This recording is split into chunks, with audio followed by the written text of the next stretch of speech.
You are fucking delusional because the system isn't designed for you to win. The system is designed to suck everything from you, your very happiness, your life, steal everything from you and give it to the pockets of greedy motherfuckers, just like they did with all the COVID relief money, the $13 trillion.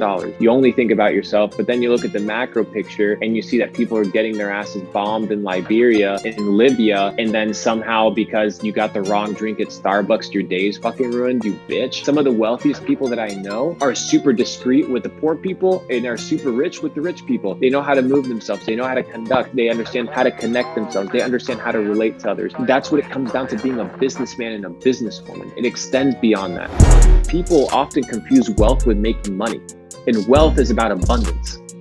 Most of you guys are wealthy. You just don't understand how to utilize your wealth. You have a body that is healthy. You're wealthy. You don't know how to fucking use it, right? And there's so many things that people are like, oh, I'm not rich. I'm not rich.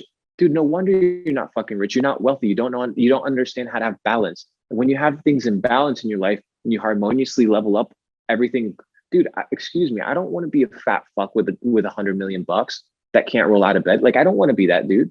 I'm not going to be that dude, right? Because that's not true wealth. That's a failure, if anything. With a multi-billion-dollar valuation, dead at 56. Right. Spare me from that shit. So I see a lot of people talking as if they knew, right? And in order to get to a place, and I say this humbly because it took me 4 years of people telling me, yo, this is one of the first that I do, these talks and things of this nature. And I was like, no, I'll do it once everybody gets wrecked. And I've told everybody publicly that they were going to get wrecked. And once they get wrecked, then they'll listen. And now people, as you can see by the waves and the people that are coming into my audience and the people that are listening, is, oh shit, he was right.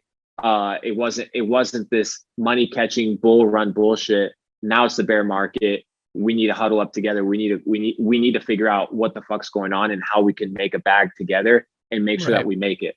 Because this idea that, World War I took place, perfect. World War II took place. It's been 100 years since we've had any sort of massive uprising that's been absolutely nutty. We had the Civil War, we had the independence, we had all these things at 180 to 100 year locks. We're expecting something massive. Like, if you guys think that stocked grocery stores are going to be available for the rest of your lives at all times, like, dude, you are fucking delusional, because the system isn't designed for you to win. The system is designed to suck everything from you, your very happiness, your life, steal everything from you and give it to the pockets of greedy motherfuckers, just like they did with all the COVID relief money, the $13 trillion. The $13 trillion were printed by the Fed, loaned out to the US federal government, they printed, loaned, spread it to all the little peasants. What did the little peasants do? They did one of two things. They either bought fucking Amazon stock or they spent it on Amazon. And you know who ended up with the funneled siphoned money at the end? All the fucking rich guys. And you were left with what? Holding the fucking bag or with nothing to show for it. Why? Because you didn't fucking know better.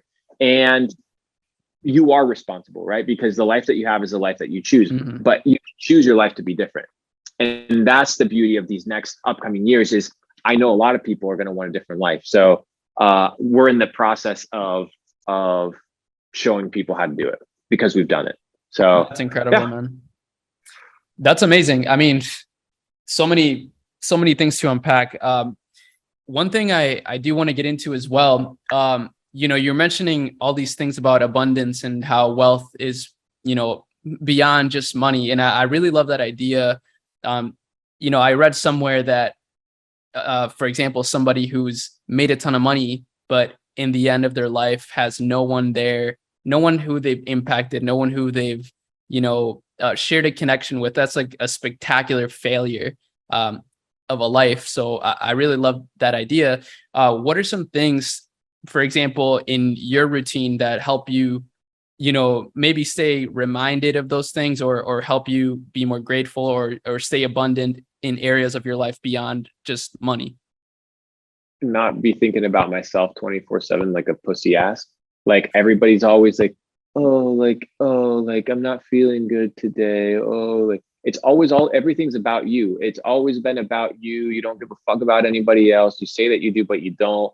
You only think about yourself, but then you look at the macro picture and you see that people are getting their asses bombed in Liberia and in Libya. And then you have people in Liberia with no fucking water. And then you have people in Somalia getting jacked by pirates. And then you have all the sex trafficking that's taken place across the world at a multi-million person scale every single year. And then somehow, because you got the wrong drink at Starbucks, your day is fucking ruined, you bitch. Like, that's what it's about. And it's when you have perspective, and the perspective and the humility comes from the rooms that you're in and what you're exposed to. Just like you're exposed to the king courts, you should be exposed to the peasant's bench. You should be able to be comfortable in both situations and flow and move. Some of the wealthiest people that I know are super discreet with the poor people, and are super rich with the rich people. They know how to move themselves. They know how to conduct. They have people that they have friends that are poor. They have friends that are rich. They understand how to move themselves. They understand how to connect themselves. They understand how to relate to others. These are things that's what it comes down to, being a businessman and a businesswoman. It extends beyond that.